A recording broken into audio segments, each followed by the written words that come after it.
صحبت اللہ والوں کی شرور أنفسنا ومن سيئات أعمالنا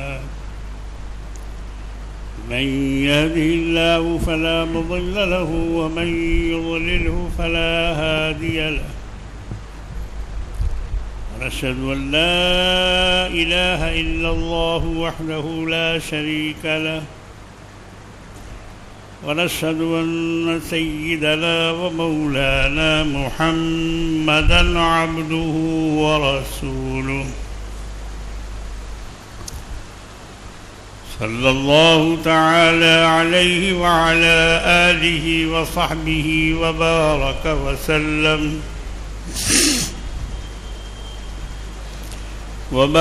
وسلم تسليما كثيرا كثيرا.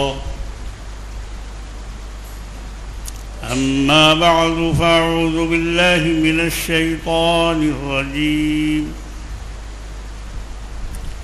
بسم الله الرحمن الرحيم.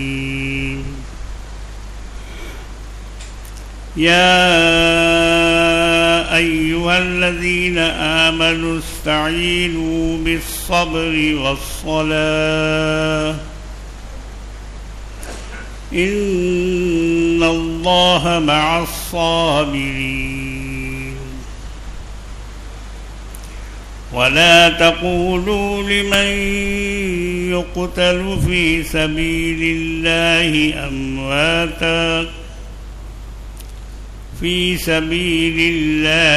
أموات بل أحياء ولكن لا تشعرون. صدق الله العظيم.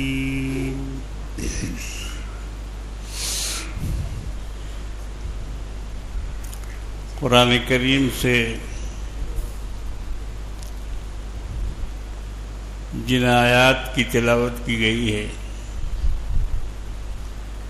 اللہ رب العالمین نے سورہ بقرہ میں ان آیات کو نازل فرمایا ہے. اس میں دو باتیں اللہ نے بہت اہم بیان کی ہے ایمان والوں کے لیے. خطاب کر کے فرمایا، خطاب ایمان والوں سے ہے، بے ایمانوں سے نہیں. یا ایھا الذین آمنوا استعینوا، اے ایمان والو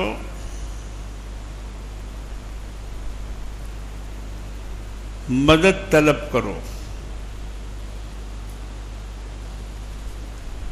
بالصبر والصلاۃ، صبر کے ساتھ اور نماز کے ساتھ. صبر اختیار کرو اور نمازوں کی پابندی کرو. اس کے ذریعے سے اللہ سے مدد چاہو، مدد مانگو.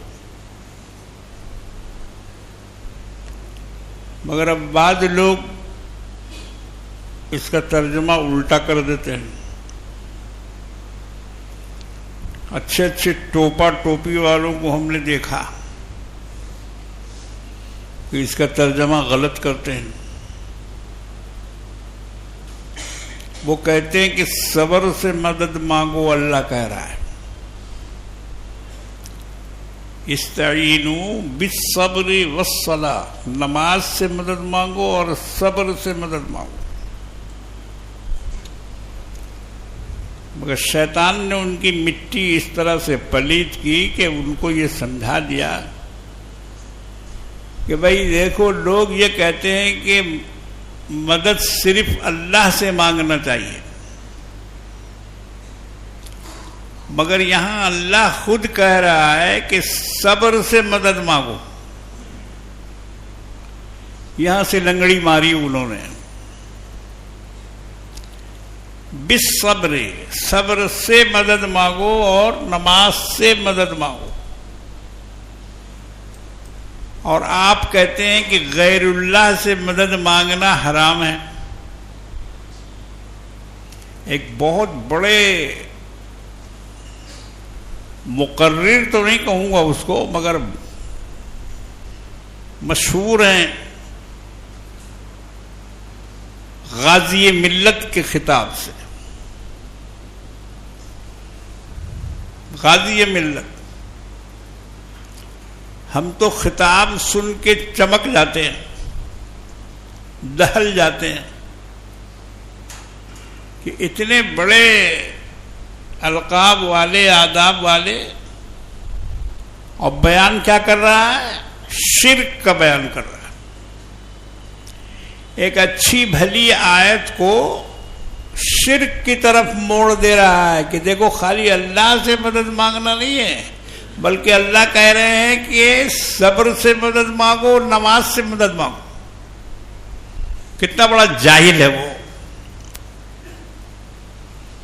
کتنا بڑا جاہل ہے. صبر کوئی مدد مانگنے کی چیز ہے کہ جس سے کہا جائے کہ اے صبر تو ہماری مدد کر، اے نماز تو ہماری مدد کر؟ ایسا ہے؟ ایسا ہو سکتا ہے؟ مگر الٹا معنی نکال کر اچھی بھلی آیت کو شرک میں تبدیل کر دیا. نعوذ باللہ من ذالک. اللہ رحم کرے ایسے مسلمانوں پر اور ایسے مقرروں پر جن کی تقریریں لوگ جھوم جھوم کے سنتے ہیں،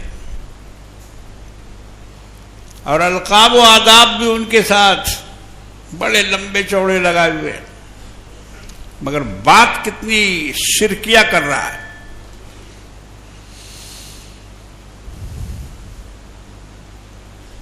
یہ ایسے لوگ ہیں کہ جہنم میں سب سے پہلے یہی لوگ ڈالے جائیں گے. یاد رکھو، مولانا بن کر، ٹوپی لگا کر، داڑھی رکھ کر اور لمبا چوڑا اونچا خطاب رکھ کر اور لوگوں کو بجائے اللہ اور اس کو رسول کی طرف بلانے کے شرک کی طرف بلائے، شرک کی طرف دعوت دے. اب صبر سے اور نماز سے مدد مانگنا کیا ہے؟ اللہ نے یہ نہیں بتایا کہ صبر سے مدد مانگو، بلکہ یہ ہے مطلب اس کا کہ صبر کے ذریعے سے. بالصبر کا مطلب ہے صبر کے ذریعے سے. صبر اختیار کرو اور اللہ سے مدد مانگو. نماز اختیار کرو، نماز کی پابندی کرو اور اللہ سے مدد مانگو. یہ ہے اس کا مطلب صاف صاف. مگر ہم کہتے ہیں کہ اگر اس کا وہ معنی لیا جائے جو فلاں بزرگ صاحب فرما رہے ہیں، تو ان سے ذرا پوچھا جائے کہ بھائی ہم نماز سے کس طرح مدد مانگیں؟ آپ ہی بتائیے. چلیے آپ کہہ رہے ہیں کہ نماز سے مدد مانگو، کیسے مانگیں ہم نماز سے مدد؟ کہیں گے روزہ سے مدد مانگو، کیسے مانگیں گے ہم روزہ سے مدد؟ کہیں گے حج سے مدد مانگو، تو کیسے مانگیں گے ہم حج سے مدد؟ کیا ذریعہ ہے اس کا؟ ان چیزوں سے مانگنے کا کیا ذریعہ ہے؟ مانگنا تو اللہ سے ہے. بیوقوف یہ کیوں نہیں سمجھ رہا؟ صبر اس کا ذریعہ بنے گا، نماز اس کا ذریعہ بنے گا. مانگا جائے گا اللہ سے اور صبر کو اختیار کیا جائے گا. مانگا جائے گا اللہ سے اور نماز کی تلقین کی جائے گی، نماز پر قائم رہا جائے گا اور اللہ سے مدد مانگے گا. استعینوا بالصبر کا مطلب یہ. مگر گھمانے والے نے ایسا گھمایا کہ شرک کے راستے میں ڈال دیا، توحید کے راستے سے اٹھا کر. یہ بہت خطرناک چیز ہے، اس سے بچو. آ رہا ہے موسم آ رہا ہے، اگلے ہفتے سے شروع ہوگا. محرم کی پہلی تاریخ اگلے جمعہ سے ہے، اور پہلی تاریخ سے ہی سارے رسومات اور جتنا اکھاڑا پھکاڑا جو بھی ہے وہ سب اس کا آغاز ہو جائے گا. نوحہ، مرثیہ، ماتم، یعنی اتنے شرکیہ مراسم ہوں گے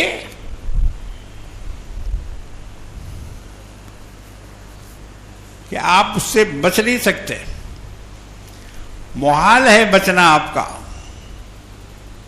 ارے کچھ نہیں، تعزیہ کو دیکھ کے کھڑے ہو جائیں گے. تعزیہ آتا ہوا دیکھ کر کھڑے ہو گئے، یہ بھی شرک ہوا. آپ کے نامہ اعمال میں یہ بھی شرک لکھا جائے گا کہ آپ نے ایک بانس کے ٹھٹھر کی تعظیم کی اور اس کے لیے کھڑے ہو گئے، جبکہ وہ کچھ نہیں تھا. کچھ نہیں تھا. اس کو تو سجایا گیا، بنایا گیا، بیٹھ کے رات بھر اس میں ستلی باندھی گئی، ڈوری باندھی گئی، کاغذ چپکایا گیا، اس میں کھڑکی، دروازہ سب مصنوعی، قبر، یہ وہ سب بنایا گیا، اور بنا کے تیار کر کے اس کو راستے پہ لا کے کھڑا کیا گیا. اور آپ اس کو دیکھ کے کھڑے ہو رہے ہیں. اس کا مطلب یہ کہ آپ ستلی کو دیکھ کے کھڑے ہو رہے ہیں، آپ بانس کو دیکھ کے کھڑے ہو رہے ہیں، آپ کاغذ کی پھٹی کو دیکھ کے کھڑے ہو رہے ہیں. یہ اپنی بے وقوفی دیکھیے. آپ کس کے لیے کھڑے ہوئے؟ اس میں کون گھسا ہوا تھا؟ اس میں کون چھپا ہوا تھا؟ اس میں کون بیٹھا ہوا تھا؟ کسی کی روح بھی نہیں ثابت کر سکتے آپ کہ کچھ نہیں، کہ چلو بھائی امام حسین کی روح اس میں ہے، شہیدان کربلا کی روح اس میں آ گئی ہے. کم سے کم اتنا بھی تو ثابت ہو جاتا، تو پھر ہم بھی کھڑے ہو جاتے. اگر یہ پتہ چل جاتا تو ہم بھی کھڑے ہو جاتے، ہم بھی اس کا استقبال کرتے.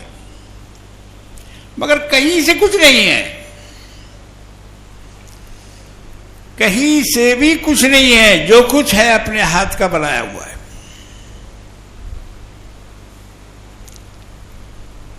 تو اب یہ زمانہ، موسم آنے والا ہے. دوسرے فرقے کے لوگ کیا کرتے ہیں، ان کا ایمان کیسا ہے، ان کا عقیدہ کیسا ہے، ان کا کام کیسا ہے، ان کی روایتیں کیسی ہیں، ان کا دستور کیسا ہے، ہم کو یہ نہیں دیکھنا ہے. یہ لوگ کیا کرتے ہیں ہمیں یہ نہیں دیکھنا ہے. ہم کو یہ دیکھنا ہے کہ ہم کو کیا کرنا چاہیے. ایسے حالات میں ہماری ذمہ داری کیا ہے؟ ہماری ذمہ داری ہے اس سے بچنا، خود کو بچانا، بال بچوں کو بچانا، اور اپنے آپ کو اس سے الگ رکھنا. یہ ضروری ہے. اگر ہم اس میں شامل ہوں گے تو ہمارا بھی شمار انہی لوگوں میں ہو جائے گا. فرشتے جب گنتی کریں گے کہ کتنے تھے اکھاڑے والے، اس میں میرا بھی نام آ جائے گا، آپ کا بھی نام آ جائے گا. ہم لوگ سب اکھڑیا میں نام لکھا جائے گا ہمارا، اگر کھڑے ہوں گے اس کو دیکھنے کے لیے. یہ بھی اکھاڑے میں تھا، یہ بھی تھا، یہ بھی تھا، یہ بھی تھا.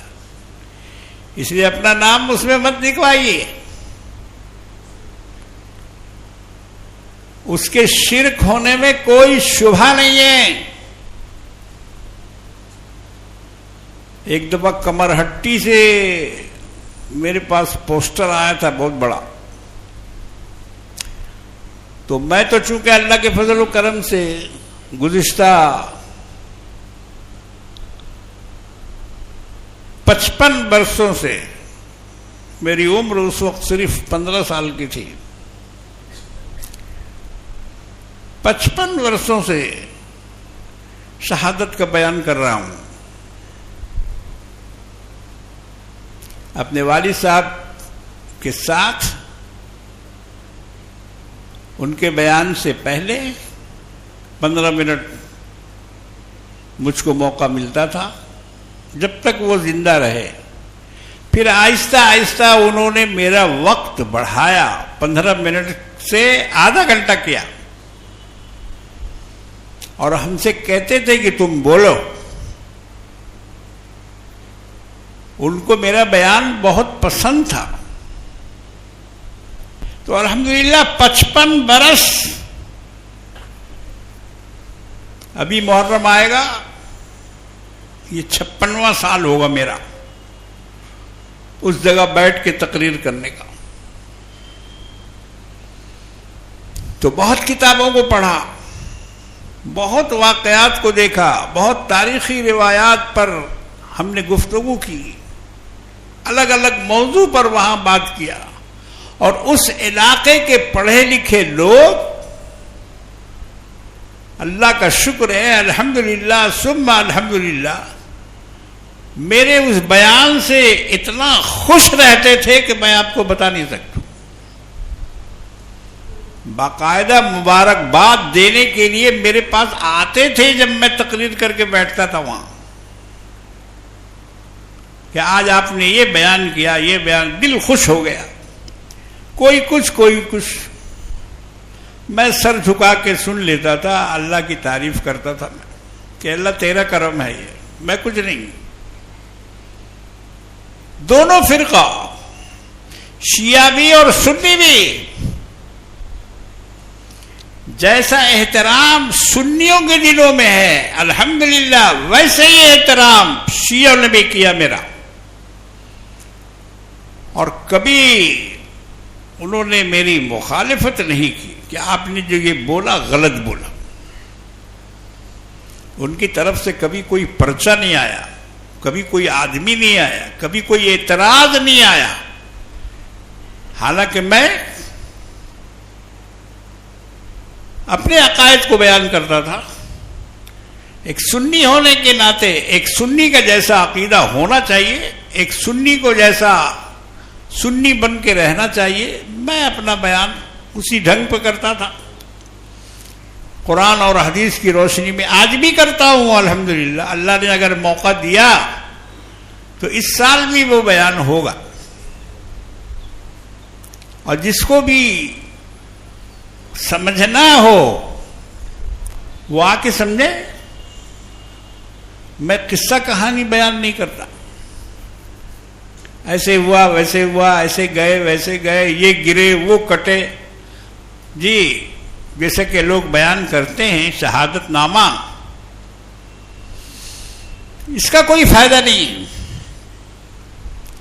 یہ تو ایک واقعہ تھا جو ہو چکا، اب اس کو نہ تو واپس لایا جا سکتا ہے اور نہ اس کو دہرایا جا سکتا ہے. ایک ہونی انہونی تھی، وہ ہو چکی. اب اس پر یہاں بیٹھ کر آپس میں مغز ماری کرنا کہ کون جنتی ہے کون جہنمی ہے، بیکار بات ہے. جنت جہنم کا فیصلہ اوپر والے پہ چھوڑ دو،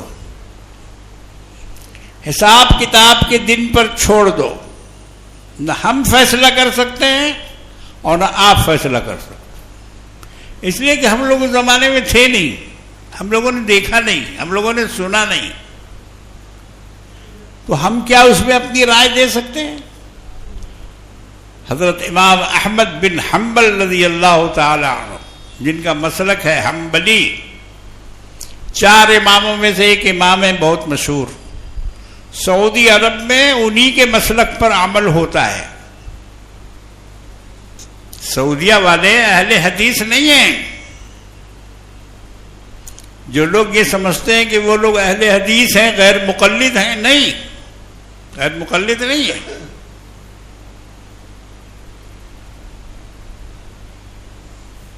آپ ان کے عمل سے اور اہل حدیثوں کے عمل سے موازنہ کر لیجئے، ان کا عمل الگ ہے۔ وہ 20 رکعت تراویح پڑھتے ہیں، 8 والے نہیں ہیں وہ۔ ابھی ادھر کورونا کے بعد سے کچھ تبدیلی انہوں نے کی ہے، رکعتیں کم کر دی ہے،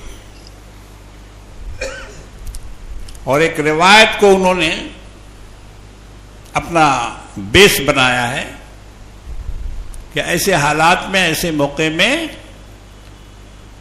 10 رکعت کی تراویح ہو سکتی ہے۔ رخصت پر عمل کیا ہے انہوں نے،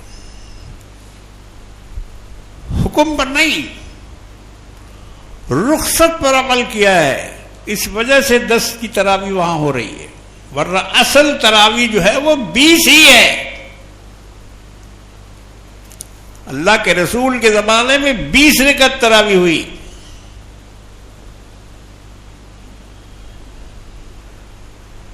حضرت ابو بکر کے زمانے میں 20 رکعت تراویح ہوئی،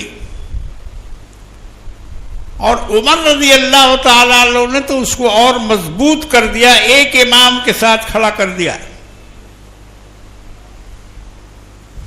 اب یہ لوگ کہتے ہیں کہ سنت عمر ہے تراویح، عمر کی سنت ہے، نہیں، علی کی بھی سنت ہے، عثمان کی بھی سنت ہے۔ حضرت عثمان غنی رضی اللہ تعالیٰ عنہ کے دور خلافت میں بھی 20 رکعت تراویح مسجد نبوی میں ہوتی تھی۔ اگر کسی کو اعتراض ہو تو وہ مجھ سے اس کا جواب مانگے، میں انشاءاللہ کتابوں کا حوالہ دوں گا اور ان کو بتاؤں گا۔ تو میں عرض یہ کر رہا تھا کہ سیدنا عثمان غنی رضی اللہ تعالی عنہ کے دور خلافت میں بھی تراویح 20 رکعت ہوتی تھی۔ سیدنا علی مرتضیٰ کرم اللہ تعالی وجہ کے زمانے میں ان کے دور خلافت میں بھی تراویح 20 رکعت ہوتی تھی۔ کسی کے بہکانے پر آپ بہکیے مت، بہت مضبوط ہے آپ کا عقیدہ، جی بہت مضبوط ہے، الحمدللہ بہت دلیل کے ساتھ ہے۔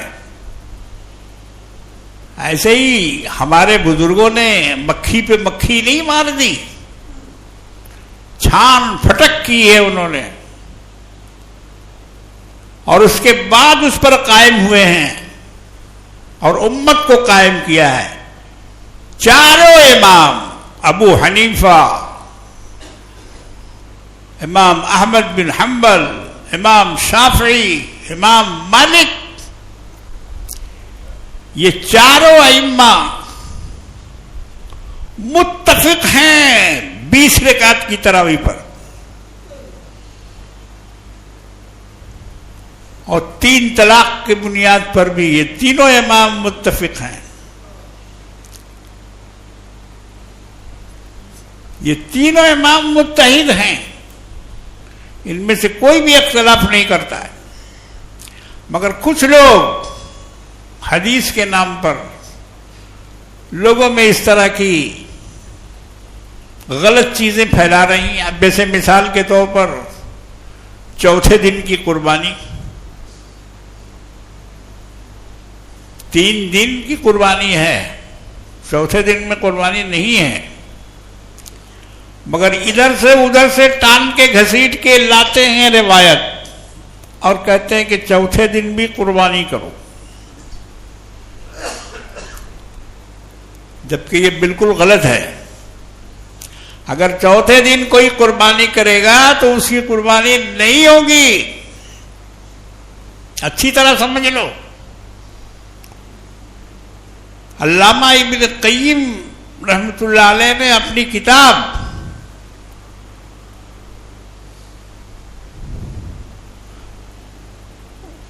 انہوں نے اس میں لکھا ہے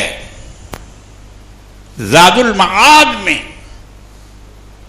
کتاب کا نام ہے زاد المعاد، اس میں انہوں نے ایک روایت لکھی ہے اور اس پر بھی لکھ کے کہتے ہیں کہ یہ کوئی مضبوط بات نہیں ہے. کیا ضرورت ہے آپ کو کمزور قربانی کرنے کی؟ 3 دن تو مل رہا ہے، 3 دن تو مل رہا ہے بھائی، اس میں کوئی اختلاف تو نہیں ہے. 3 دن میں تو کوئی کچھ نہیں بول رہا، کرو نا قربانی، کتنا کرنا ہے. یہ چوتھے دن کی شرط کیوں لگا دی؟ اب دیکھیے جو اس پر دلیل دیتے ہیں وہ کتنی بودی دلیل ہے کہ چونکہ تاریخ کو بھی تکبیر تشریق پڑھی جاتی ہے اس لیے اس دن بھی قربانی ہو جائے گی. کب سے پڑھی جاتی ہے یاد ہے؟ 9 سے تکبیر تشریق پڑھی جاتی ہے، تو 9 کو قربانی کرو نا بھائی. اگر تکبیر تشریق ہی سے اس کو جوڑنا ہے تو تکبیر تو 1 دن پہلے سے ہو رہی ہے، تو کر دو 1 دن پہلے قربانی. اگر باپ کے بیٹے ہو تو اس دن نہیں چلے گا. تکبیر تشریق کی دلیل اس دن نہیں چلے گی جس دن تکبیر شروع ہوئی. آخری کی تکبیر کو بول رہا ہے کہ اس دن تکبیر ہوتی ہے اسی لیے قربانی کر. لا حول ولا قوت الا باللہ. یہ اپنے قربانی کو ضائع کر رہا ہے. ایک آدمی نے چوتھے دن ہمارے یہاں مدرسے میں گائے کا ایک چمڑا بھیج دیا، حالانکہ اس کو معلوم ہے کہ تیسرے دن سب معاملہ ختم ہو جاتا ہے، چوتھا دن کچھ نہیں رہتا ہے، لیکن اس نے جان بوجھ کے چڑھانے کے لیے چمڑا بھیجا ہمارے یہاں کہ دیکھو تم منع کرتے ہو اور ہم کر کے چمڑا بھیج رہے ہیں. تو میرے بھائیوں، بزرگوں، دوستوں، اپنے عقیدے پر مضبوطی سے قائم رہو.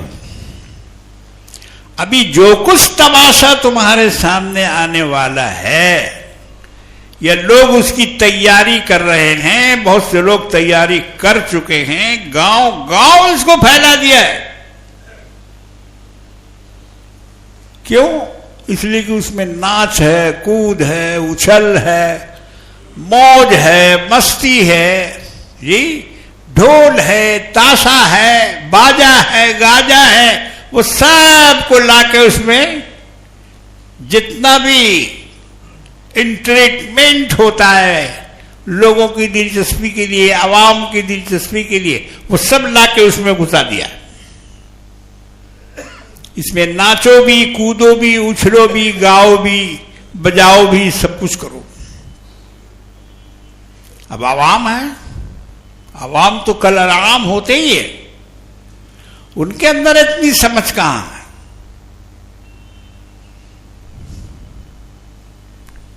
ایک بزرگ تقریر کر رہے تھے تو تقریر کرتے کرتے انہوں نے ایک مذاق کیا، مذاق بھی کیا اور امتحان بھی ایک ان کا تھا. انہوں نے کہا کہ جس کی ناک ٹیڑھی ہوگی وہ جہنم میں جائے گا. اب سب لوگ اپنی ناک پکڑ کے سیدھی کرنے لگ گئے، جتنے بیٹھے ہوئے تھے. سبوں کو یہ خدشہ ہو گیا کہ کہیں میری ناک ٹیڑھی تو نہیں ہے. اب ہر آدمی اپنی ناک کو سیدھی کرنے لگا. یہی ہوتا عوام کل انعام، اسی کو بولتے ہیں. دیکھا دیکھی جو لوگ کام کرتے ہیں یہی ہے وہ. اس لیے ہمیں ان چکروں سے نکلنا ہوگا اور اس سے باز آنا ہوگا. حالات دیکھیے دنیا کے، کیا یہ کھیل کود کا زمانہ ہے؟ یہ کھیل کود کا زمانہ ہے مسلمانوں کے لیے خاص طور سے. ابھی دیکھو اسرائیل اور ایران کی جنگ چھڑی ہوئی.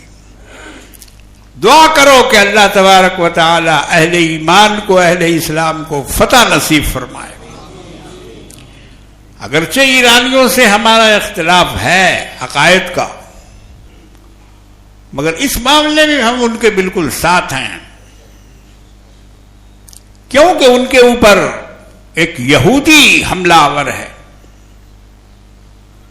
جس کے لیے ہم دعا کرتے ہیں کہ اللہ اس کو صفحہ ہستی سے جلد مٹا دے، اللہ اس کو برباد کر دے، ایک ایک اینٹ اس کی گرا دے، کیونکہ وہ مسلمانوں کا سب سے بڑا دشمن اگر آج اس زمانے میں کوئی ہے تو وہ یہودی ہے. اور قرآن نے بھی اس کو بہت پہلے کہہ دیا، 1400 سال پہلے کہہ دیا، لَتَجِدَنَّ أَشَدَّ النَّاسَ عَدَاوَةً لِلَّذِينَ آمَنُوا الْيَهُودَ. لوگوں میں سب سے زیادہ دشمنی مسلمانوں سے یہود کو ہے. اس کے بعد مشرکین کا تذکرہ کیا، وَالَّذِينَ أَشْرَكُوا.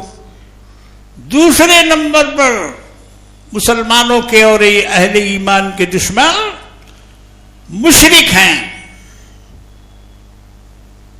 جتنے شرک کرنے والے ہیں یہ 2 نمبر کے دشمن ہیں، یہودی 1 نمبر کا دشمن ہے.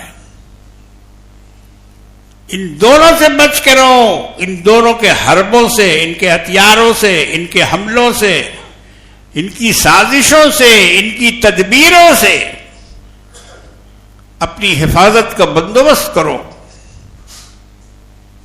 یہ ناچنے، کودنے، گھومنے، سڑکوں پر نکل کر آوارگی کرنے کا دور نہیں ہے، یہ تو سنبھلنے کا دور ہے.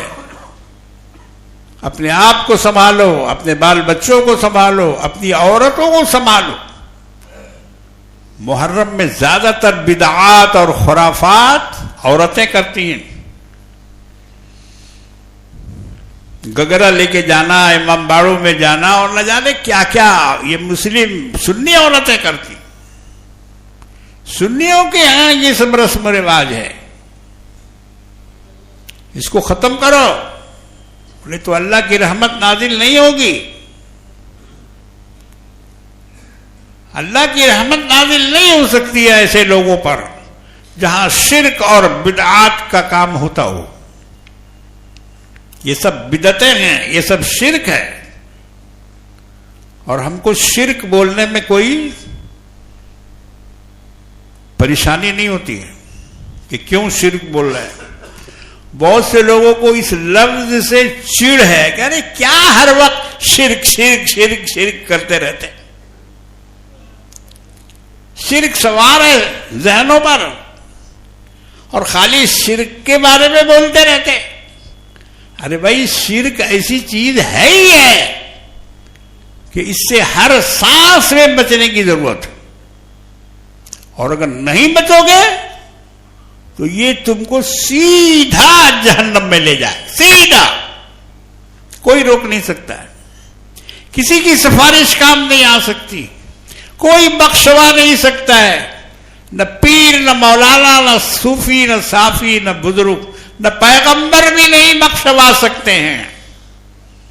اور نہ بخشوا سکے پیغمبر کے بارے میں بھی قرآن میں ہے. ہاتھ اٹھایا تھا سرکار دو عالم صلی اللہ علیہ وسلم نے اپنے چچا کی مغفرت کے لیے. چچا کا جب انتقال ہو گیا بغیر کلمہ پڑھے خواجہ ابو طالب، تو حضور کو بڑا دکھ ہوا، بڑا غم ہوا ان کے اس طرح سے مر جانے پر. تو ہاتھ اٹھا دیا، یا اللہ میرے چچا کو بخش دیجیے. چچا سے اتنی محبت تھی، باپ کے بعد تو اور کسی کو دیکھا نہیں، چچا ہی تھے، پالنے والے، پرورش کرنے والے. تو دعا کے لیے ہاتھ اٹھا دیا کہ اللہ میرے چچا کو معاف کر دیجیے. مگر اللہ نے آیت نازل فرمائی، قرآن کریم کے 11ویں سپارے میں اس کی چوتھی رکوع میں اللہ فرماتے ما کان للنبی والذین آمنوا، نبی کو یہ بات زیب نہیں دیتی اور مومنوں کو یہ بات زیب نہیں دیتی